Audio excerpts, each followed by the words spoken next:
하나님의 은혜를 누리는 것이다. 할렐루야. 그렇습니다. 믿음은 하나님의 은혜를 누리는 것입니다. 오늘도 믿음으로 하나님의 은혜를 누리게 되시길 주의 이름으로 축원합니다. 할렐루야. 요셉을 우리가 살펴보고 있습니다. 요셉이 이제 종살이하고 감옥살이하고 고생을 많이 하고 애굽의 총리 대신이 됐습니다. 총리 대신이 돼서 7년 동안 풍년을 준비하고 풍년 때 5분의 1씩 각 성읍의 성에다가 국고성에다가 양식들을 쌓아뒀다가 7년 동안 흉년이 될 때 그걸 팔아서 굶어 죽을 수밖에 없는 사람들을 살리는 역사를 감당했습니다.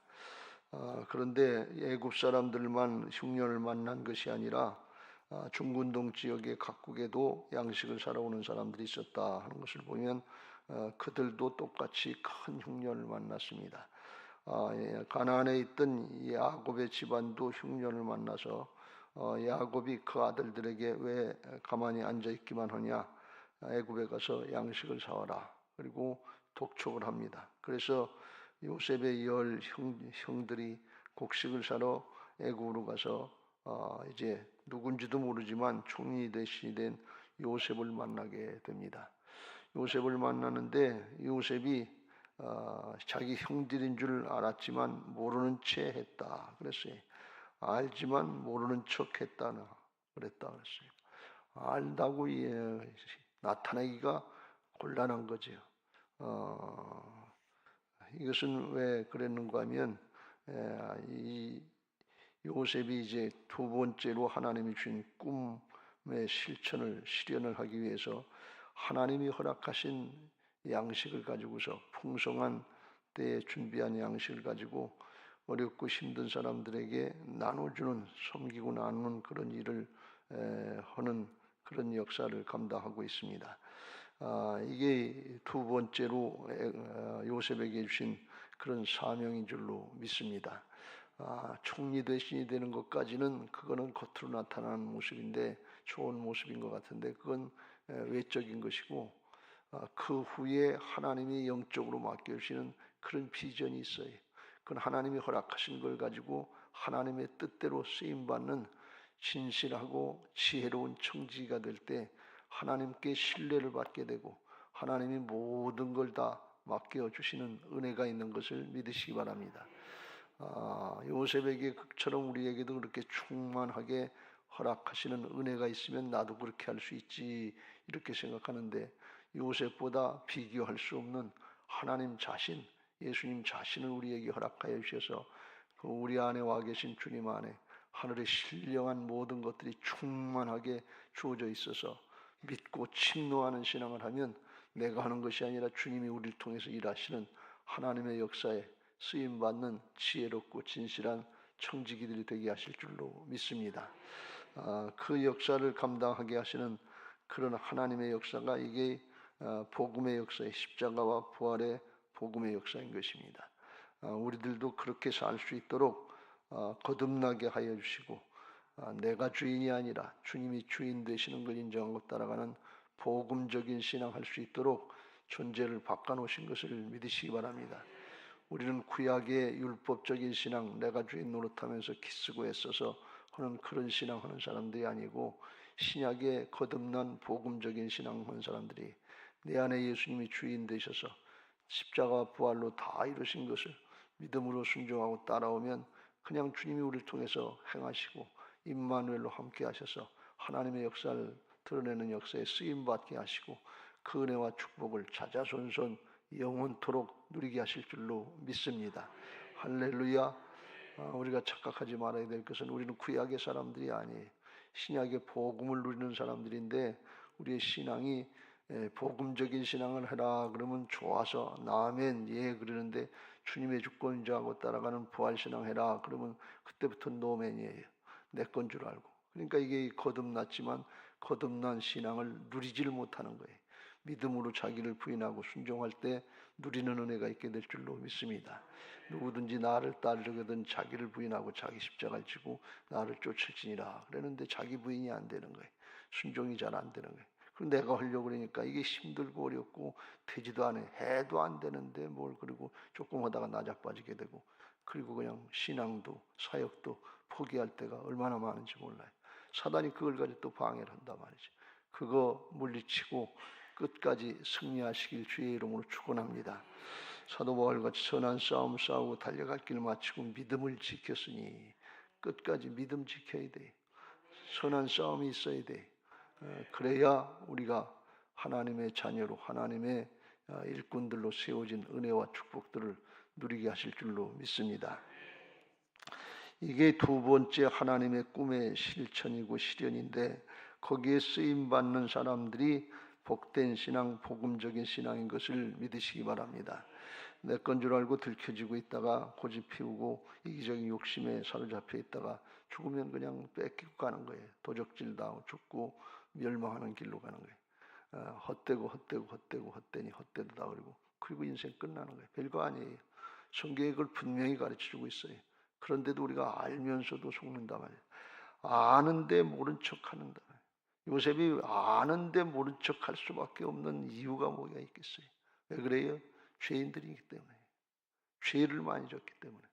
만약에 요셉이 형들을 보자마자 아유 형님들 왔어요, 이거 아는 척하면 얼마나 기겁하고 놀래고 빠지겠냐. 놀래는 건 둘째치고 무슨 일이 있는가 하면 중심으로 죄를 깨닫고 회개하고 돌이키는 걸 안 하는 거예요. 요셉에게 주신 두 번째 큰 사명은 뭔가 하면, 꿈의 실현은 뭔가 하면, 하나님의 역사에, 구원의 역사, 생명의 역사에 쓰임받게 되는 거예요. 자기처럼 자기 형들도 그렇게 복을 받게 해서, 새롭게 거듭나게 해서 이스라엘 12지파의 족장들로 세워져야 되는데 죄의 종로를 타고 죄에 붙잡혀서 지금 양식이 부족해서 7년 동안 흉년에 양식을 살아왔지만, 영적으로 볼 때는 주님의 은혜가 부족해서, 주님의 사랑이 부족해서 자기밖에 몰라서 죄의 종로를 타면서 동생을 죽여도 양심에 갇히게 안 되고 아버지를 속이고 살아도 아무것도 아닌 것처럼 이렇게 사는 죄의 종로를 타는 은혜가 없는 자들이 되는 거예요. 여러분, 우리에게 은혜가 있습니까? 나눠줄 은혜가 있습니까? 나눠줄 사랑이 있습니까? 사랑의 흉년 가운데 살아가는 거예요. 은혜의 사랑의 흉년 가운데 살아가는 거예요. 조금만 어렵고 힘든 일이 있으면 원망과 불평이 있고 부딪히고 갈등이 되고 번민이 되고 해야 되나 말아야 되나 충만하지를 못해요. 은혜가 충만한 신앙 되시길 주의 이름으로 축원합니다. 사랑이 충만한 신앙 되시길 주의 이름으로 축원합니다. 그러려면 어떻게 되냐? 우리 안에 있는 죄악의 문제가 해결돼요. 죄는 이기적인 자기 욕심이거든요. 자기 중심이고. 이걸 제거가 돼야 주님의 사랑으로 충만해지고 우리 안에 오신 주님이 사랑으로 나타내게 될 줄로 믿습니다. 근데 이걸 예수님이란다 자꾸. 요셉에게 이제 예수님의 모형이 나타나기 시작한 건데, 요셉이 그런 일 20년이나 지났는데, 다 지난 일인데, 과거 일인데, 그건 뭘 자꾸 물어보서 그걸 복잡하게 만들어. 그냥 넘어가지, 덮고 넘어가지. 그런데 죄는 덮고 넘어갈 수 있는 게 아니에요. 죄의 세력이 우리 안에서 응어리져 있어서 그것 죄책감 때문에 늘 두렵고 영적으로 순종하는데 방해가 되고, 그런 걸 모르는 거예요. 우리는 죄악의 세력이 방해하고 있는 걸 모르는 거예요. 내가 하는 것 같은데 아니에요. 우리는 거듭난 새로운 피조물인 것을 믿으시기 바랍니다. 육신의 생명으로 기절했다 깨어난 그런 사람들이 아니고 예수님의 생명으로 거듭난 새로운 피조물이에요. 육신의 삶, 과거의 삶을 계속해서 연장해서 그런 건 뭐 다 아는데 뭐 그리고 사는 사람들이 아니고, 예수님의 생명으로 거듭나서 예수님처럼 사랑하고 예수님처럼 용서하고 예수님처럼 섬기고 나누고 사랑할 수 있는 그런 존재로다가 바꿔놓으셨다 그런 말씀이에요. 하늘에 충만한 것, 신령한 것, 충만한 걸 가지고 우리 안에 오셔서 기다리고 계시다 그런 말씀이에요. 그걸 하게 해주는 것이 복음의 전도자들의 사명인 것을 믿으시기 바랍니다. 그런데 거기다 대고서 그 일을 해야 되는데, 그냥 내가 요셉이요 당신들의 동생이 얼마나 고생했어 그리고 끌어안는다 그러면 그게 사랑인 것 같은데, 그런데 영적으로는 거듭나게 못한다 그런 말씀이에요. 여러분, 요셉이 내가 형이요 그러면 거기서 형들이 뻣뻣하게 가만히 있겠어요? 그냥 죄가 얼마나 힘들고 어려운지 얼마나 저기한지도 모르고서 그냥 무조건 잘못했다고 그러겠죠. 근데 그거는 중심에서 깨닫고 우러나와서 회개하는 그런 자원한 회개가 아니다 그런 말씀이에요. 죽게 생겼는데 마지못해 그냥 죽을 것 같으니까 얼른 하려고 그러는 거지. 하나님은 그걸 원하시는 게 아니에요. 중심으로 자복하고 통회하고 죄악의 세력에 붙들린 인생이 얼마나 불쌍하고 이게 죽을 인생인가 하는 걸 깨닫고 회개하고 돌이킬 때 그때 주님의 영으로 채워지는 은혜가 있는 것을 믿으시기 바랍니다. 우리들도 때때로 그럴 때가 많잖아요. 회개합니다. 그러는데 중심이 안 들어가 있어요. 내가 바뀔 용기가 안 돼 있다 그런 말씀이에요. 마음도 안 바꾸서 회개한다고 그럴 때가 얼마나 많아요. 삶이 따르지 못할 때 얼마나 우리가 회개를 홍하게 할 때가 얼마나 많으냐 말이지. 그런 걸 원하시는 게 아니에요. 중심으로 사람이 바뀌고 삶이 바뀌는 이게 하나님께로 돌이키는 회개인 것을 믿으시기 바랍니다. 근데 그걸 그냥 하게 하지도 않고 기회도 안 주고서 그냥 끌어안는다 그러면 그건 사랑이 아니에요. 우리들이 자식을 사랑할 때 무조건 끌어안는다고 그건 그래서 자식들이 제대로 안 될 때가 많아요. 죄악된 거 잘못된 거 따끔하게 매질하고 깨우쳐주고 깨닫고 돌이키게 해줘야 되는데 그냥 이게 무조건 안아주면 사랑인 줄 알고 그렇게 할 때가 얼마나 많으냐. 자식들 버리는 거예요. 오냐오냐 하는 거예요. 죄악은 절대로 그냥 넘어갈 게 아니라고 하는 것을 명심해야 될 줄로 믿습니다. 왜 그러냐? 그렇지 않으면 하나님의 앞에 심판대에 서게 돼요. 그걸 명심해야 돼. 그래서 요셉이 지혜로운 사람이고 하나님의 감동을 받아서 그랬는데 그러니까 여기서 요셉 앞에서 죄를 깨닫고 자원해서 회개하는 올바른 심령으로 돌이키게 하는 그 기회를 주는 거예요. 그러니까 모르는 척 하는 거예요. 요셉이요 내가 총리 대신이 됐소. 그러면 그 앞에서 다 잘못했다고 그러죠. 근데 중심은 안 바뀌는 거예요. 누가복음 16장에 보면 그런 말씀이 나요. 부자와 나사로 비유에 부자가 잘 먹고 잘 살고 호화롭게 잘 살고 맨날 죽을 때까지 잔치하고 그러다 죽어보니까 음부에 떨어지고 지옥에 떨어지고 불꽃 가운데 고통을 당하면서 진짜 지옥이 있더라라는 말씀이에요. 없는 줄 알았는데 진짜 있더라는 거예요. 그러니까 그때서 깨달아가지고 나는 이미 지옥에 왔으니까 우리 형제 5이 남아있는데 그 형제들 5을 구원해 주옵소서. 아브라함에게 부탁을 해요. 그러니까 아브라함이 그래? 그러니까 이 부자가 하는 얘기가 저 죽은 나사로를 보내서 우리 형제들에게 지옥이 있다, 천국이 있다. 이걸 가르쳐 주라는 거예요. 그러니까 아브라함이 안 된다 그랬어요. 한 번 죽으면 왔다 갔다 하는 게 아니고 한 번 가면 그만이지 귀신을 잡고 왔다 갔다 하고 제사 드리면 제사 먹고 조상 제사 드리는 거 먹으러 왔다 또 가고 그런 일 없어요. 이건 귀신한테 속는 거예요. 한 번 가면 끝이에요. 지옥이냐 천국이냐 결정되는 거예요. 그러니까 이 아브라함이 하는 얘기가 아브라함이 이르되 그들에게 모세와 선지자들이 있으니 그들에게 들을지니라. 아닙니다. 우리 형제들은 마음이 굳어서 완악해서 죽은 자들에게서 그들에게 가는 자가 있으면 회개하리다 그랬어요. 그랬더니 아브라함이 아니다. 모세와 선지자들에게 듣지 아니하면 비록 죽은 자 가운데서 살아나는 자가 있을지라도 고난을 받지 아니하리라. 거기서 오늘날로 이야기하면 설교자들의 설교를 통해서 말씀을 통해서 듣고 회개하라 그런 말씀이 그냥 하나님 앞에 가면 그냥 심판대 앞에 하면 이 강팍한 부자같이 깨닫지 못하고 회개하려고 하지 않는 사람이 어디 있겠어요. 근데 거기서는 기회가 안 주어지는 거예요. 이미 지난 겁니다. 그래서 여기서 깨닫고 여기서 회개하고 여기서 바로 살고 여기서 쓰임받고 여기서부터 준비해서 인생을 하나님 나라를 준비해서 하나님 나라의 은혜와 축복을 누리는 복된 신앙들이 되라 그런 말씀이에요. 복 있는 자들이 되게 하시는 것이 하나님의 은혜인 것을 믿으시기 바랍니다. 이게 허게 하시려고 주님이 십자가 지시고 부활하셔서 우리 안에 들어오셔서 성령으로 함께 하시려고 하나님으로 함께 하시려고 이제나 저제나 기다리고 있는 것을 믿으시기 바랍니다. 오늘 여러분에게 그런 은혜가 있게 되시길 주의 이름으로 축원합니다. 우리가 수없이 많이 예배를 드리는데 신령과 진정으로 예배 드리는 사람이 누군지 주께서 찾고 계신 거예요. 말씀을 듣고 복음을 들었으면 복음적인 삶으로 들어가려고 하기 위해서 사모하고 회개하고 돌이켜서 성령의 역사를 보고 성령의 도심을 중심으로 간구하는 사람이 누구냐 그런 말씀이. 하나님은 이 시간도 신령과 진정으로 예배하는 자들을 찾고 계신 것을 믿으시기 바랍니다. 여러분 한 사람 한 사람이 그런 사람들이 되시기를 주님의 이름으로 축원합니다.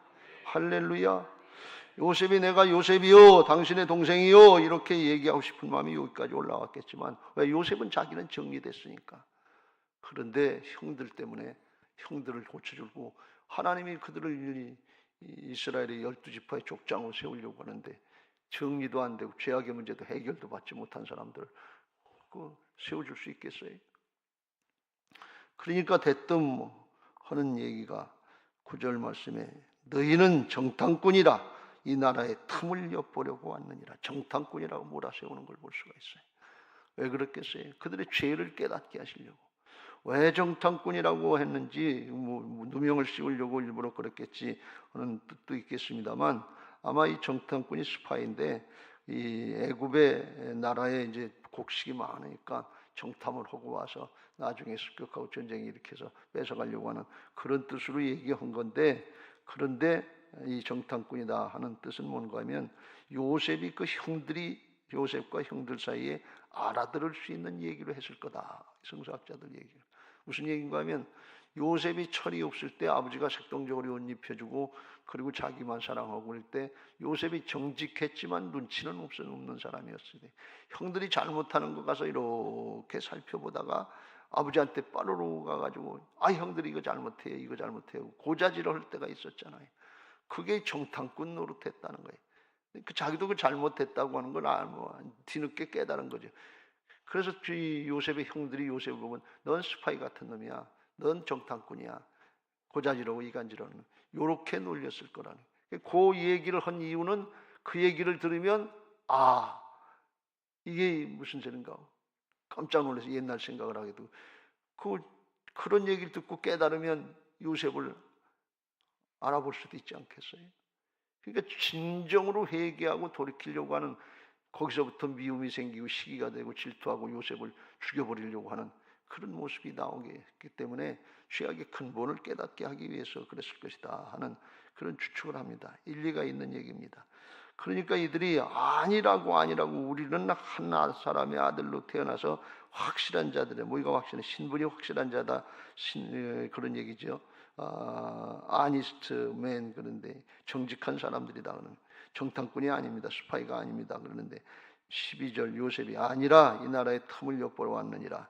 그랬더니 또 이제 자기들의 변명을 하려고 이 얘기 저 얘기 나오다가 말에 실수가 나고 옛날 얘기가 나오는 거예요. 13절 그들이 이르되 당신의 종 우리들은 12 형제로서 가나안 땅 한 사람의 아들이라. 막내 아들은 오늘 아버지와 함께 있고 또 하나는 없어졌나이다.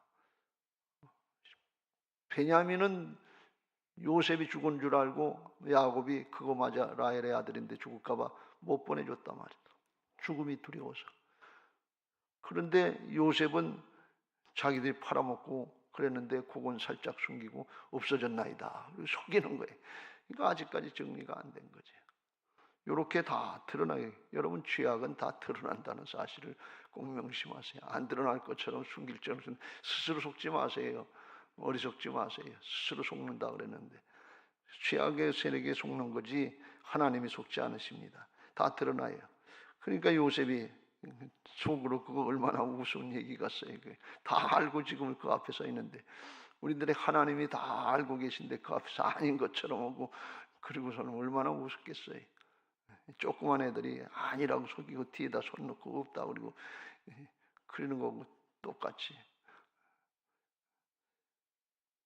그러니까 요셉이 정탐꾼이라 하면서 너희들의 진실함을 보여라. 막내 아우를 여기 오게 하지 아니하면 너희가 여기서 나가지 못하리라. 막내 아우를 데려와서 너희들 말이 진실한 건지 아닌지 막내 아우를 데려오라는 것은 무슨 뜻인가 하면 앞에 4절에 나와 있는 것처럼 야곱이 요셉의 아우 베냐민은 그의 형들과 함께 보내지 아니하였으니 이는 그의 생각에 재난이 그에게 미칠까 두려워함이라. 그래서 이 베냐민을 데리고 오려고 그러면 아버지가 반대하거든요. 그러니까 데리고 올 수가 없는 거예요. 데리고 오지 못하면 다시 양식을 사러 오지 못하는 거거든요. 그러면 또 죽음의 고비가 또 오는 거예요. 안 올 수 없는, 아버지를 설득하고 해야 되는데, 그러려면 요셉과 관계돼서 이런 일이 일어났다 하는 것을 밝힐 수밖에 없는 그런 상황이 되는 거예요. 요셉이 하나씩 그걸 할 수밖에 없어요. 죄를 회개할 수밖에 없도록 그렇게 만드는 거예요.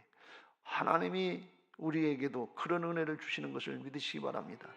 오늘도 목사님이 나를 찔려요. 많이 찔리세요. 안 찔리고 그냥 싱둥생둥하고 가시지 말고 찔려야 회개를 하지요. 찔리는 게 복이에요. 그게 은혜예요. 그래야 회개를 하지, 중심으로. 요셉이 그걸 아니까 요셉이 형들하고 관계에서 일어난 일이니까 그걸 하나씩 파고 들어가는 거예요. 그리고서 그래도 잘 모를까 봐서 17절 그들을 다 함께 3일을 가두었더라. 3일 동안에 감옥에 쳐넣어버렸단 말이죠. 비록 3일이었지만 얼마를 감옥에 갈지 모르니까 두려운 거예요. 여기서 이게 죽게 되는구나 말이지. 근데 사람이 고난과 극한 상황에 처해지면 원망하고 불평하다가도 자기를 돌아보게 된다는 거 아닙니까? 우리에게 어디서 이런 일이 일어나지? 거기 보면 나중에 그게 나타나잖아요. 21절 그들이 서로 말하되 우리가 아우의 일로 말미암아 범죄하였도다. 그가 우리에게 애걸할 때 살려달라고 그럴 때 그 마음의 괴로움을 보고 듣지 아니하였으므로 이 괴로움이 우리에게 임하는도다 하면서 자기들끼리만 아는 줄 알고 요셉이 못 알아듣는 줄 알고 얘기를 하고 있는데 요셉이 다 알고 있는 거예요. 그러니까 이제 하나씩 돼가는 걸 볼 수가 있어요. 요셉이 형들을 골탕 먹이려고 한 것이 아니고 요셉이 진정한 사랑으로 형들을 회개시키고 하나님 앞에 바로 세우기 위해서 하나님 앞에 바로 쓰임받고 영원토록 복되게 하기 위한 영적인 사랑, 영혼을 사랑하는 진정한 사랑인 것을 믿으시기 바랍니다. 그런데 요셉이 진짜 이렇게 할 수 있었던 것은 왜 그랬냐? 자기가 하나님 노릇하는 게 아니고 자기가 예수님 노릇하는 게 아니고 이게 예수님의 모형이라고 그랬죠. 요셉이 그 형들의 죄를 대신해서 10년간 종살이 했잖아요. 형들이 요셉을 팔아넘겼으면 형들이 잘못했잖아요. 그럼 형들이 노예 생활을 해야지. 형들이 그 잘못을 당해야지. 형들이 고난을 당해야지. 그런데 요셉이 당했잖아요. 근데 군소리 않고 당했다는 예수님의 모형이죠. 거기서 잘했는데 보디발 장군의 집에서 잘했는데 3년 동안 또 감옥살이 오는 게 보디발 장군의 아내 때문에 감옥살이, 강간미수범으로 오해를 받고 감옥살이 했잖아요. 요셉이 형들 때문에 종살이하고 감옥살이 3년 했는데 3일 동안 이렇게 하는 건 한번 맛 좀 봐라 그런 말씀이에요. 여기서 감옥살이 하면서 깨닫고 회개하면 은혜지만 3년 감옥살이 한 거고 3일 감옥살이 한 건 상징인데 그건 비교가 안 되잖아요. 여기서 조금 힘들고 어렵고 고난 때문에 뭐 물질의 문제 때문에 감옥생활이 오고 여러 가지 질병의 문제 때문에 감옥살이 오고 이런 저런 일 관계 때문에 그럴 수 있는데 그때 회개하고 돌이켜야 영원한 감옥살이 안 한다 그런 말씀이에요. 요셉이 그걸 당해봤잖아요. 대신 당한 게 이게 대속의 사역을 감당한 예수님의 모형인 것을 믿으시기 바랍니다. 죽기까지는 하지 않았지만 형들에 대한 일에 관해서는 요셉이 그걸 이미 감당한 거예요. 용서할 수 있고 화해할 수 있는 자격이 있다고 그럴까? 그런 은혜를 행할 수 있는 거죠. 형들이 볼 땐 요셉이 이미 그걸 당했잖아요. 그러니까 그 앞에서는 핑계댈 게 없어요. 말할 게 없어요. 잘못했습니다. 회개하고 돌이키고 바른 사람 되는 게 그게 하나님의 뜻이요 요셉의 뜻인 것을 믿으시기 바랍니다. 오늘 하나님이 그걸 우리에게 다시 말씀하고 계신 것을 믿으시기 바랍니다. 그냥 지나가지 마시고 하나님이 이미 대가를 다 치러주셨어요. 그래서 관계가 깨져서 하나님하고 관계가 깨져서 공급이 안 되고 사랑의 흉년이 들고 은혜의 흉년이 든 그런 신앙하지 말고 하나님의 공급의 문이 열려져서 하나님의 영으로 충만해서 사랑에 충만한 풍년의 신앙을 하시길 주의 이름으로 축원합니다. 그래야 나눠줄 수 있지요. 그래야 섬길 수 있지요. 내 것 가지고 하는 거 아니에요. 하나님의 것 가지고 하는 거지. 요셉에게 허락하신 그 양식들 창고에 쌓아놓은 거 요셉 자신의 것 아니에요. 하나님의 것이지. 하나님의 것 가지고 나눠주고 섬기라는데 그거 들켜지고 있다가 뭐 할 겁니다. 요셉이 얼마나 잘 먹고 잘 살았겠어요. 그것만 했다면. 소용없는 일 아니에요. 우리가 때때로 요셉과 같이 하나님의 역사에 쓰임받으려면 이해가 안 되고 어려움이 안 되는 하나님의 역사는 역설이라고 그랬죠. 높아지는 꿈이었는데 하나님은 낮은 길로, 아주 바닥치는 길로 내보내는데 왜 그러냐? 은혜를 체험하게 하려고. 이게 내게 아니라고 하는 것을 절실하게 깨닫고 하나님의 은혜로 된 것을 깨달았고 그 은혜를 체험하고 바뀐 사람만 요셉처럼 섬기고 나누고 베풀 수 있는 풍성한 은혜의 삶을 살아갈 수 있는 것을 믿으시기 바랍니다. 내가 했지 하는 이거 자기의 사단에게 붙잡히고 마음을 뺏기는 은혜가 없어져요. 그럼 내가 했지 그 내 자랑 삼고 내가 높아져야 되고 내가 대우를 받아야 되고 그걸 여기서 다 받고 가는 거 아니에요. 하늘나라에 상급은 없어요. 어려움 당하고 역경 당하고 부당하고 애매한 고난 당할 때 하나님의 뜻이 있다고 하는 사실을 깨닫고 그럴수록 믿음 지키고 그럴수록 하나님 앞에 주님 바라보며 예수님 바라보면서 믿음의 주에 온전케 하시는 예수님 따라가시길 주의 이름으로 축원합니다. 그걸 위해서 주님이 본을 보여주셨다고 그랬어요. 베드로전서 2장 19절 위에 부당하게 고난을 받아도 하나님을 사랑함으로 생각함으로 슬픔을 참으면 이는 아름다우나 죄가 있어 매를 맞고 참으면 무슨 칭찬이 있으리요. 그러나 선을 행함으로 고난을 받고 참으면 이는 하나님 앞에 아름다우니라. 이를 위하여 너희가 부르심을 받았으니 그리스도도 너희를 위하여 고난을 받아서 너희에게 본을 끼쳐 그 자취를 따라오게 하려 하셨느니라. 예수님의 모양을 나타내게 하게 하시기 위해서 우리 안에 성령으로 주님의 모습을 다 가지고 오셔서 순종하고 따라가면 그렇게 나타내시려고 기다리고 계시다 그런 말씀이에요. 그를 위해서 주님이 먼저 본을 보여주시고 우리 안에 하늘에 신령한 것 십자가 부활의 능력의 역사의 것을 다 가지고 와서 기다리고 계시다 그런 말씀이에요. 아멘 하고 따라가시길 주의 이름으로 축원합니다. 그것도 내가 하는 것이 아니라 순종하면 주께서 우리를 통해서 이루시는 부활신앙 하게 하실 줄로 믿습니다. 고린도후서 4장 7절 위에 우리가 이 보배를 질그릇에 가졌으니 이는 심히 큰 능력은 하나님께 있고 우리에게 있지 아니함을 알게 하려 함이라. 보배로운 능력 나한테 있지 않아요. 내 안에 오신 예수님께 있어요. 따라가면 돼요. 그 주님이 역사하시는 걸 믿고 순종하면 우리가 사방으로 교싸움을 당해도 쌓이지 아니하며 답답한 일을 당해도 낙심하지 아니하며 박해를 받아도 버림받지 아니하며 곡그러뜨림을 당해도 망하지 아니하고 항상 우리에게 맡겨진 자기 십자가를 감당할 수 있다.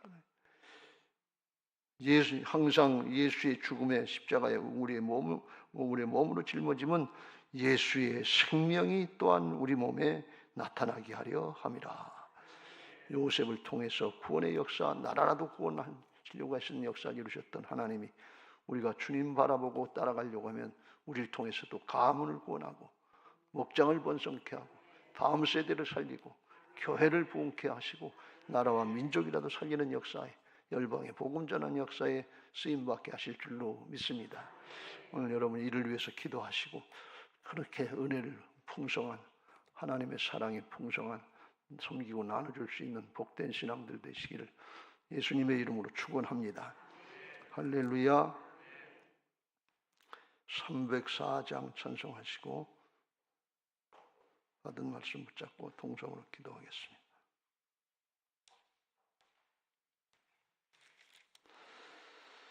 기도 제목 같이